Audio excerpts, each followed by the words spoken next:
बिस्मिल्लाहिर्रहमानिर्रहीम। अस्सलाम वालेकुम नाजरीन, आप यूट्यूब चैनल देख रहे हैं। मैं इमरान खान हूँ। नाजरीन, जलालपुर के बाद जो अलीपुर का इलाका है वहाँ से भी बड़े खौफनाक मनाजिर आ रहे हैं। अलीपुर ऐसे लगा कि आनन फानन डूब गया। 80% जो इलाका है अलीपुर का वो डूब चुका है। लोगों की फसलें तबाह हो गई हैं और लोगों को बिल्कुल आइडिया नहीं था कि यहाँ पे भी पानी आएगा। जैसे जलालपुर पीर वालों के साथ धोखा हुआ, उन्हें बिल्कुल समझ नहीं आई। लाखों अफराद वहाँ पे पानी के अंदर फंस गए। उनको निकालना एक बहुत बड़ा मुश्किल काम था जो अभी तक जारी है। बहुत सारे लोग अभी भी अपने इलाकों में महसूर हैं, उन तक कोई पहुँचा ही नहीं क्योंकि वहाँ पे कश्तियाँ बहुत थोड़ी हैं। अब अगर एक पूरा शहर आपने इलाका खाली करवाना हो तो आपको सैकड़ों गाड़ियाँ लगती हैं सड़कों पे। तो यहाँ तो कश्तियाँ हैं सिर्फ, और वो भी बहुत थोड़ी तादाद में। अभी जो एक वीडियो आई मेरे सामने सोशल मीडिया पे, वहाँ एक मजहबी जमात है, सियासी जमात है, उनके लोग ये बता रहे हैं कि यहाँ 11 कश्तियाँ हुकूमत ने भेजी हैं। इनमें से 9 कश्तियों के इंजन ही ख़राब है। तो अपनी मदद आपके तहत जो फलाही तंजीमें हैं वो मदद कर रही हैं, जो मकामी अफराद हैं वो मदद कर रहे हैं, और कुछ प्राइवेट कश्तियाँ लेके लोग अपनी आई हुए हैं। जो ये मल्लाह वगैरह होते हैं, जो प्रोफेशनल लोग हैं, वो पैसे वैसे लेते हैं लोगों से। कोई लाख रुपए लेता है, कोई 1.5 लाख रुपए लेता है। लोग चंदा जमा करके अपनी अपनी जान बचा रहे हैं। ये नादरीन सूरत हाल पैदा हो गई है। मैं मनाजिर देख रहा था कि एक बाप ने अपनी बेटी को उठाया हुआ और दरख्त के साथ चिमटा हुआ है और वहाँ उसने पनाह ली हुई है। उसके साथ एक और आदमी भी खड़ा है। वो कह रहे हैं जी हम 3 दिन से राब्ते कर रहे हैं कि हमें मदद दीजिए, हम 3 दिन से इस पानी में फंसे हुए हैं, हमारी क्या हालत हो गई है। फिर वो बंदा इशारा करके बताता है कि वहाँ पे बच्ची की माँ जो है वो डूब गई है, यानी माँ उसकी जाँ बहक हो गई है। बहुत सारे लोगों की हलाकतों की इतला आ रही है। आज सुबह बताया गया कि एक इलाके में 7 लोग मजीद जाँ बहक हो गए डूब के। हुकूमत जो सहूलियात फराम कर रही है वो ना होने के बराबर है। बिल्कुल कोई ऐसी सहूलियात नहीं है जिन पे आप कह सकेंगे वाकई हुकूमत कोई सहूलत दे रही है, रेस्क्यू कर रही है। रेस्क्यू 1122 वालों ने अपना पूरा जोर लगाया, लेकिन उन्हें टिकटॉक के लिए भी इस्तेमाल कर लिया जाता है बुला के। अपना जोर उन्होंने लगाया लेकिन कैपेसिटी बहुत थोड़ी है। हुकूमत सही तरीके से इसको प्लान नहीं कर पाई। और असल बात यह थी कि जब यह डिजास्टर आ रहा था उससे पहले बहुत टाइम था। इन बंदों को तोड़ने से पहले या यहां पे पानी पहुंचने तक कई दिन लगे, 1 हफ्ते से ज्यादा टाइम लगा। उस 1 हफ्ते में हुकूमत ये सारे इलाके खाली करवा सकती थी, अलीपुर के लोगों को निकाल सकती थी, जलालपुर पीरवाला के लोगों को निकाल सकती थी, मुल्तान की सराउंडिंग में जितनी तबाही हुई है इसको कम कर सकती थी। लेकिन हुकूमत ने इसमें से कुछ भी नहीं किया। उन्होंने जो किया वो ये है कि उन्होंने लोगों की वीडियोस बनाई, उन्होंने अपने टिकटॉक्स बनाए, और यही काम हुकूमत कर रही है। इस हुकूमत का जो वज़ीर आज़म है वो भी यही कर रहा है। जाली हुकूमत है ना, जाली वज़ीर आज़म है, वो भी यही काम कर रहा है। वज़ीर आज़म को देखो तो आपको नज़र आता है कि थोड़ी देर के बाद वज़ीर आज़म किसी और मुल्क में पहुंच जाता है।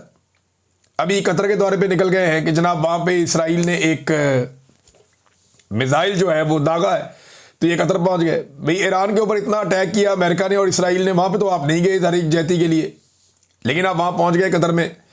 अफगानिस्तान आप नहीं गए, जहाँ से पैसे आते हैं इनको यहाँ फटाफट पहुँचते हैं। आपको पता ना कतरियों के इनके पुराने ताल्लुकात हैं, तो वहाँ फ़ौरन ये पहुँच गए हैं बूट पॉलिश करने के लिए। जनाब हम आ गए, हुक्म करें, करना क्या है, हम किराए की फ़ौज है, किराए के लोग हैं, बताओ किससे लड़ना है, क्या करना है। तो वज़ीर आज़म आपके वहाँ पर भी पहुँच गए, कतर में भी। और इससे पहले भी आप देख रहे हैं, और अटकेलियाँ कर रहे हैं बाहर। जो इनके साथ फॉरेन डिग्निटीज मिलती हैं, वो भी एक वीडियो आई हुई है, उसके हाथ के साथ अपना हाथ टच कर रहा है कि किसी तरह मैं इसका हाथ पकड़ लूँ और हाथ पकड़ के एक अच्छा टिकटॉक मेरा बन जाए और फील आए जैसे कि बड़ी इजहारी एक जैती है, दुनिया मेरे से बहुत प्यार करती है। ये ज़बरदस्ती मिलने वाला वज़ीर आज़म है। जो इसकी तरफ हाथ बढ़ाता है उसके गले लग जाते हैं ज़बरदस्ती, और वीडियो बना लेते हैं, ऊंची ऊंची हंसते हैं, कहके लगाते हैं, हा हा हा हा। ये क्या चल रहा है? ये वज़ीर आज़म है, जोकर है। क्यों आपने पाकिस्तान के साथ ऐसा मजाक किया? और वो कॉन्फिडेंस ही नहीं है। वो यानी जो इमरान खान का एक ऑरा था, जो इमरान खान का एक कद था, जो इमरान खान दिखता था, जैसे वो लोगों को मिलता था, जैसे लोग उसे प्रोटोकॉल देते थे, अब उस एहसास कमतरी से निकलने के लिए होची हरकतें की जा रही हैं। और ये मिलिट्री एस्टेब्लिशमेंट ने पाकिस्तान में मुसल्लत किया, और उनकी अपनी हरकतें भी ऐसी हैं बेचारों की। तो इमरान खान बनने के चक्कर में ना ये सारे पागल बनते जा रहे हैं, और वो दिखाई भी दे रहा है। मुल्क में सैलाब आया हुआ है, इनके सैर सपाटे खत्म नहीं हो रहे। भाई इस वक्त तो आपके पास टाइम ही नहीं होना चाहिए। सैलाब में फंसे हुए लोगों का ख्याल रखने के अलावा आपके पास करने के लिए कोई काम और होना ही नहीं चाहिए। लेकिन देखें ना, जो लोग तनकीद करते हैं, जो मीडिया दिखाता है कि जनाब ये देखें ये क्या हो रहा है, ये देखें ये क्या हो रहा है, ये देखें हुकूमत कश्तियाँ नहीं पहुँचा पा रही, ये देखें हुकूमत अवाम को खाना नहीं दे पा रही, हालात यहां तक पहुंच गए हैं कि अभी मैं एक वीडियो देख रहा था, पुलिस वालों ने एक थैला रखा हुआ राशन का, ऐसे साथ इंतजामिया खड़ी है, एक एक करके बंदा बुलाते हैं, उसी थैले के साथ फोटो बनाते हैं, अगला बंदा आओ, फलां बंदा वल्द फलां बंदा आ जाओ भाई, वो बंदा आता है, उसके राशन के साथ फोटो बनाता है, वो बंदा जाता है, फलां बंदा वल्द फलां बंदा, वो आ जाओ भाई, उसी राशन के साथ, एक ही राशन के साथ कितने सारे लोगों की ये फोटोज बना रहे हैं। जरा उन लोगों की ना आंखों को आप क्लोज करके देखें, उस वीडियो में उनकी आंखें झुकी हुई हैं, चेहरों पे शर्मिंदगी और मायूसी है, लेकिन उनके बच्चे भूखे हैं ना, वो मजबूर है बेचारे, वो तस्वीर भी खिंचाएंगे, चाहे उन्हें 2 किलो 4 किलो चीज मिलेगी वो लेकर घर जाएंगे। बच्चे भूखे हैं, काम मिल नहीं रहा, मजदूरी कहीं पे है नहीं, खेत डूब गया है, मवेशियों का कोई पता नहीं चल रहा, खानदान वाले कौन कहां पे है कुछ पता नहीं है, बैंक सारे के सारे सूरत हाल सारी, वो बेचारे ये तो बैंकों में कभी इन्होंने अकाउंट भी नहीं खोला, गरीब लोग हैं, कहां जाएंगे ये? वो बेचारे इनकी मजबूरी से ये फायदा उठा रहे हैं, घर में दाने इनके है नहीं, घर भी डूब गए हैं, सड़कों पे आकर बैठे हुए हैं, अब उनकी पहले बेइज्जती करते हैं, उसके बाद इनको राशन देते हैं थोड़ा सा।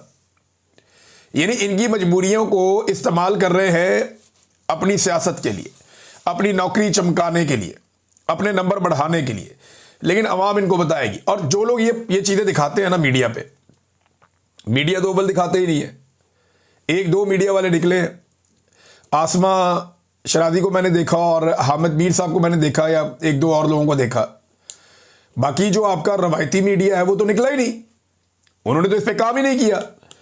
लेकिन ये सारा, अभी अगर एंटी एस्टेब्लिशमेंट होती ना ये वाली हुकूमत, या एस्टेब्लिशमेंट इस हुकूमत के खिलाफ होती, तो फिर आप तमाशा देखते कि इस मिलिट्री एस्टेब्लिशमेंट ने पाकिस्तान के सारे मीडिया को इस सलाब के ऊपर लगा देना था कि जनाब फौज के अलावा कोई इदारा मदद नहीं कर रहा, ये दिखाना था, तबाही कर देनी थी पकड़ के इन्होंने हुकूमतों की। लेकिन अभी क्योंकि ये हुकूमत की बैकिंग कर रहे हैं तो जो जुल्म हो रहा है वो भी नहीं दिखा रहे। अब धमकियां ये लगाई जा रही हैं, पंजाब के इंफॉर्मेशन मिनिस्टर ने कहा जी कि तनकीद करने वालों को धमकियां लगाना शुरू कर दी कि हम सैलाब के बाद निपटेंगे, सैलाब गुजरने दो, ये करेंगे वो करेंगे, भाई अवाम आपको निपटेगी, हम निपटेंगे, पाकिस्तान निपटेगा, ये जाली मैंडेट और मैंडेट पे डाका डालने वालों से लोग निपटेंगे और बड़ी जल्दी निपटेंगे इंशाल्लाह, ये नजर आएगा पूरी दुनिया को। सऊदी अरब ने जो इमदादी सामान भेजा, कैपेसिटी आप इनकी चेक करें, जो सऊदी अरब ने इमदादी सामान भेजा उसके अंदर सोलर प्लेटें भी थी, ये कसूर के अंदर सामान बांट रहे थे लोगों को, लोग आ रहे हैं अपने मोटरसाइकिल पे बांध के सामान लेकर जा रहे हैं, इमदादी सामान है। एक तो सामान अपनी मर्जी के लोगों को देते हैं, ये सामान उनको भी दे रहे हैं जो सैलाब में डूबे ही नहीं, यानी अपने बंदों को बुला के उनको नवाज रहे हैं, ले जाओ सामान, सऊदी अरब तो आया। उन्होंने सैलाब मुतासरीन के लिए ज़कात और खैरात भेजी है, ये वो ज़कात और खैरात अपने चाहने वालों को दे रहे हैं, अपने बंदों में बांट रहे हैं। नंबर 1 तो ये शिकायत आई। दूसरी शिकायत ये आई कि सऊदी अरब के सामान के साथ सोलर की प्लेटें और निज़ाम था जिनके जरिए से ये लोग आर्जी तौर पे अपनी बिजली पैदा कर सकते हैं, या मुस्तकिल नौयत भी वो लगा रहे तो ठीक है, तो बड़ी अच्छी सोलर प्लेटें हैं। तो पता नहीं इनके मुंह में पानी आ गया, उस सोलर प्लेटें साथ दे ही नहीं रहे, वो अलहदा गोदाम में छुपा के रखी हुई है, और वहां से लोगों ने वीडियो बनाकर इन्हें एक्सपोज कर दिया। अब ये नाज़रीन खाली पंजाब की नहीं सूरत हाल, सिंध में भी ऐसे ही है। सिंध में जो भी सिंध हुकूमत ने अरबों रुपए लगा के मनसूबे बनाए ना, वो सारे मनसूबे एक एक करके बिलावल के हक में बैठते जा रहे हैं। जैसे मिलिट्री एस्टेब्लिशमेंट इनके मुखालिफ खड़े होने वाले उम्मीदवारों को इलेक्शन में बिठा देती है ना, कि ये बिलावल के हक में खड़ा बैठाओ, वो भी खड़ा है उसको भी बैठाओ, वो खड़ा है उसको भी बैठाओ, वो पीटीआई वाला नहीं बैठ रहा नायल करो, फलां नहीं बैठ रहा बैठाओ, इनको सारों को बिला मुकाबला करवाती है मिलिट्री एस्टेब्लिशमेंट। बिलावल की बहन को इलेक्शन लड़वाया, सारे ही बैठा दिए, वो बेचारा अभी तक केस लेके फिरता रहता है, पीटीआई वाला जो था एमएनए का उम्मीदवार, सारे बिठा के बिला मुकाबला करा के लाके हलफ करवा दिया कि लो ये बिलावल की बहन है, इसको तो इलेक्शन लड़ ही नहीं सकता इसके खिलाफ कोई। तो इसी तरह जैसे उम्मीदवार बिठाए जाते हैं वैसे ही प्रोजेक्ट भी बैठ रहे हैं। गुज़िश्ता चंद महीनों में बिलावल ने जिन मनसूबों का इफ्तिताह किया ना, लगभग 70 अरब रुपए के मनसूबे वो एक बारिश में बैठ गए हैं। कल मैंने आपको हाईवे दिखाई थी, वो जो शाहराह भुट्टो, वो देखे कैसी बैठी है, बेड़ा गर्क हो गया उसका एक बारिश में। उसके बाद जनाब ये एक और नदी है, ये भी बैठ गई है, वो कैनाल भी बैठ गई जो हब कैनाल है। तो बेड़ा गर्क सिंध में भी यही है, पंजाब में तो ये है, नालायकी है, नकम्मापन है, एक अजीबोगरीब टिकटॉक हुकूमत है। सिंध में भी यही है। और जब बिलावल से सवाल करो तो वो रोने वाला मुंह बना देता है, सहाफियों को मुंह चढ़ाना शुरू कर देता है। आंसू निकाल के, रोने वाला मुंह बना के, तो बहुत ही अजीब है, ऐसा लगता है कार्टून चल रहे हैं पाकिस्तान में, कोई हुकूमत नहीं चल रही। इतने बेवकूफ लोग और इतने गैर जिम्मेदार लोग, इतनी बचकाना हरकतें ये अब होती हुई देख रहे हैं, अपनी आंखों से देख रहे हैं, और मिलिट्री एस्टेब्लिशमेंट इसमें खुश है। देखिए, अगर कोई काम कर रहा है ना इस वक्त सैलाबज़दा इलाकों में, मैं सीरियसली आपको बताऊं, ये मरकजी मुस्लिम लीग नाम की एक जमात है, ये मजहबी सियासी जमात है। मैंने इनके लोगों के बारे में जहां से सुनी है तारीफ ही सुनी है। सब लोग कह रहे हैं कि यार इन्होंने जितनी जानें बचाई हैं ना, उसका 10% भी पंजाब हुकूमत नहीं कर पाई। जितनी जानें मरकजी मुस्लिम लीग वालों ने बचाई हैं, ये पंजाब हुकूमत सारी मिलकर अपने पूरे वसाइल के बावजूद इतनी जानें नहीं बचा सकी। रिलीफ के काम में बहुत आगे है जो एक जमात इस्लामी की तंजीम है अल खिदमत, बहुत अच्छा रिलीफ का काम कर रहे हैं, लेकिन रेस्क्यू के काम में वो इतने माहिर नहीं है। रेस्क्यू के काम में सबसे बेहतरीन जो खिदमात सर अंजाम दी हैं वो ये मरकजी मुस्लिम लीग ने दी है। बड़ा ज़बरदस्त काम किया, इनको शाबाश मिलनी चाहिए, सबको इन्हें शाबाश देनी चाहिए। मैं बतौर पाकिस्तानी इनका शुक्रिया अदा करता हूँ, बहुत ज़बरदस्त काम किया और लोगों को खाना पहुंचा रहे हैं, हर जगह मदद कर रहे हैं। तो हुकूमत के अंदर अगर इनका 10% या 20% भी एहसास हुकूमत के अंदर होता ना, तो वो बहुत कुछ कर पाती। लेकिन वो इसको एक अपॉर्चुनिटी के तौर पे ले रहे हैं कि जनाब मौका मिल गया है, वीडियो बनाओ, मौजें करो, एक ही राशन जो है वो कई कई बंदों को बांटो और बांट के उनका मजाक उड़ाओ। नाज़रीन, इमरान खान साहब का केस लगा हुआ था, मैंने आपको बताया था सुबह वाले वीलॉग में। तो वो जो केस है वो ट्रक की बत्ती बन गया एक दफ़ा फिर। कैसे बन गया? अदालत ने ये तो कह दिया कि जनाब जल्दी इमरान खान साहब का केस सुनने के लिए लगाया जाए, अल कादर वाला, लेकिन तारीख नहीं दी। ये कह दिया हाँ जल्दी लगाया जाए, लेकिन उसकी तारीख अभी भी नहीं दी गई। तो 3-3.5 महीने 4 महीने हो गए पहले से लटका हुआ है, तारीख तो पहले भी नहीं मिल रही थी, तो तारीख अब जल्दी मिल जाएगी इसकी क्या गारंटी है? तो उसूलन तो तारीख मिलनी चाहिए थी, बहुत पहले मिलनी चाहिए थी, क्योंकि अल कादर वाले केस में, जो यूनिवर्सिटी वाला केस है, उसमें इमरान खान से एक लॉयर कहते हैं कि इसमें तो फटाफट जमानत होनी है इमरान खान साहब की और उन्होंने बाहर आ जाना है। लेकिन वो कोशिश कर रहे हैं कि तोशाखाना 2 के अंदर पहले सजा दें, फिर इसमें जमानत दें, ताकि इमरान खान साहब को मजीद जेल में रखा जा सके। तो बैरिस्टर सलमान सफदर साहब ने कहा कि ठीक है, अगर आप ये करना चाहते हैं तो आप वो भी सजा सुना दें, फिर दोनों केस इकट्ठे लगा दें और हम दोनों केसेस को लेकर आएंगे और दोनों के अंदर इमरान खान साहब को छुड़वाएंगे। कोई 2-4 महीने लग जाएंगे ना, कोई बात नहीं, तो इतना टाइम काटा तो ये भी हम देख लेंगे। तो इमरान खान साहब के वकील ने कहा कि केस तो ये कुछ भी नहीं है, लेकिन एक ट्रक की बत्ती है जिसके पीछे इस्लामाबाद हाई कोर्ट ने लगाया हुआ, और हाई कोर्ट ने एक बहुत ही अजीब हरकत की है, बहुत ही मायूब, बल्कि मैं उसे कहूँगा ये घटिया हरकत है, ये नहीं होनी चाहिए थी। यानी ऐसा कैसे मुमकिन है कि एक चीफ जस्टिस एक वकील को जो दिन रात ह्यूमन राइट्स के लिए आवाज़ उठाती है, उसको इस तरह मुखातिब करे, ऐसे बदतमीजी करे। ये मरियम नवाज खान साहिबा ने रिपोर्ट किया, बाकी सारे हमारे जितने जर्नलिस्ट दोस्त हैं उन सब ने रिपोर्ट किया, बल्कि सारे हैरान हो रहे हैं कि ये हुआ क्या चीफ जस्टिस को। उन्होंने ईमान मजारी को कहा कि आपको अपना मुंह बंद रखना चाहिए, और उनके शौहर को कहते हैं जज साहब के हादी साहब इसे समझाएं, किसी दिन मैंने पकड़ लिया ना, यार ये जज का एटीट्यूड है, ये तो एक बदमाश थानेदार का एटीट्यूड होता है कि मैं तेनों फाड़ लिया ना तो फिर रोंदा नहीं। ये एटीट्यूड जो है ये एक बदमाश थानेदार का होता है, जज का ये रवैया नहीं होता। जज धमकियां नहीं लगाते होते, जज इंसाफ देते होते हैं, अपना काम करते होते हैं। और जज साहब को गुस्सा इस बात का कि वो एक्सपोज हो जाते हैं। अब केस क्या था? केस मारंग बलोच के ECL से नाम निकालने का केस है। इसमें जजों पे वैसे ही बहुत दबाव रहता है मारंग बलोच के मामले में। मारंग बलोच का मैं बताया तो उनको पेश किया गया दोबारा अदालत में आज के दिन में।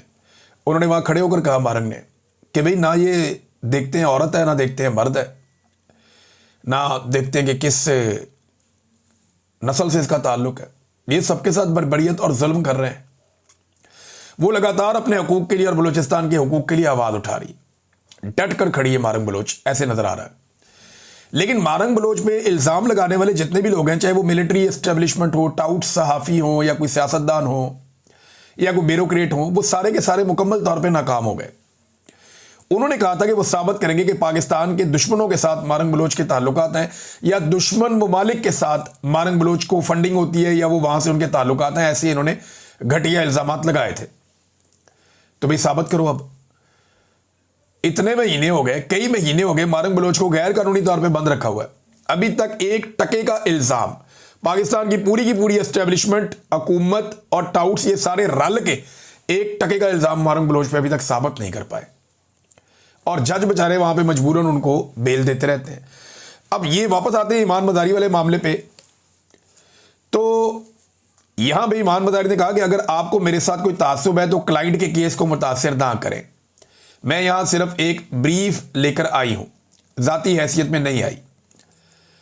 और चीफ जस्टिस ने कहा कि आपने कमेंट कर दिया, मैं जज नहीं डिक्टेटर बैठा हुआ हूं, क्यों ना आपके खिलाफ तौहीन अदालत की कार्रवाई शुरू की जाए। तो इस पे ईमान मदारी ने कहा कि मैंने कोई बात कानून और आइन के बाहर नहीं की। अगर आप तौहीन अदालत की कार्रवाई करना चाहते हैं ज़रूर करें, मुझे आइन ने आज़ादी इज़हार राय दी है और मैंने वही इस्तेमाल किया है।